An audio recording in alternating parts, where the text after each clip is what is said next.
Right. మా ముఖ్యమంత్రి యనుమల రేవంత్ రెడ్డి గారు నిజంగా కూడా అప్రిషియేట్ చేయొచ్చు. కొన్ని సందర్భాలలో వాళ్ళు మాట్లాడే మాటలు చాలా అద్భుతంగా ఉంటాయి. వాస్తవాలను మాట్లాడతాడు, నిజాలను మాట్లాడతాడు, నిక్కచ్చిగా మాట్లాడతాడు, నిఖార్సుగా మాట్లాడతాడు రేవంత్ రెడ్డి. చూడుర్రి కదండి. నేను మళ్ళీ సీఎం కాకపోవచ్చు.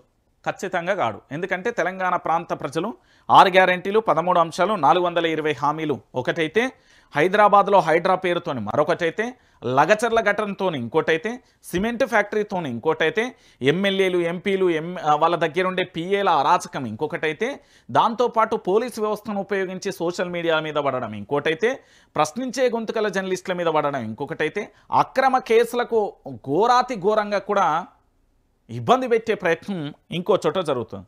సో మొత్తానికి ఇక్కడ జరిగే విషయం ఏంటంటే, వీటన్నింటికీ ప్రజలందరూ కూడా మళ్ళీ ముఖ్యమంత్రిగా యనుమల రేవంత్ రెడ్డి అంటే యాక్సెప్ట్ చేయరు. ఆ విషయం మరి ఇంటెలిజెన్స్ చెప్పిందో తనకు అర్థమైపోయిందో, ప్రజలలో ఉండే వ్యతిరేకత పూర్తి స్థాయిలో రేవంత్ రెడ్డికి తెలిసిపోయిందో ఏందో తెలియదు, కానీ ఒక క్లారిటీలను అయితే ఉన్నాడు రేవంత్ రెడ్డి. ఇది విషయం, ఇదైతే క్లారిటీ.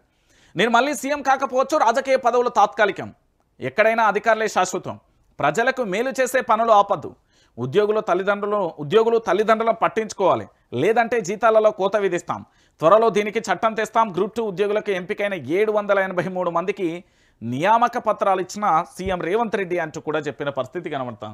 సో మొత్తానికి ఈ అధికారులు మీ అందరికీ తెలిసిన విషయమే, కొత్తగా చెప్పాల్సిన అవసరం లేదు.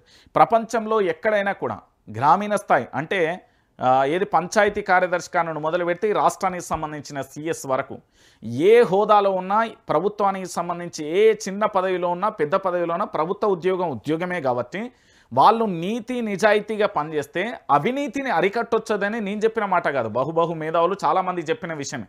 కానీ ఈ తెలంగాణలో విషయం ఏంటంటే, ప్రభుత్వం సంక్షేమ పథకాలు ప్రజలకు అందాయి, ప్రభుత్వం నిద్రపోతుంది, ఇటు అధికార వ్యవస్థ కూడా కొంత మట్టికి అదే పని చేస్తుందన్న ఆరోపణలు కూడా వినబడుతున్న పరిస్థితి కనబడుతుంది. సో మొత్తానికైతే ఇక మావాడు ఫైనల్గా ఒక డెసిజన్ అయితే తీసుకున్నాడు, ఒక నిర్ణయానికి అయితే వచ్చింది. ఇక నేను మళ్ళీ ముఖ్యమంత్రి అయ్యేది లేదు, పోయేది లేదు, ఇక ఎందుకులే అనుకున్నాడో ఏమో, కానీ మొత్తానికైతే ఒక అంశాన్ని అయితే తెర మీదకి తెచ్చిండు. రైట్. ఇక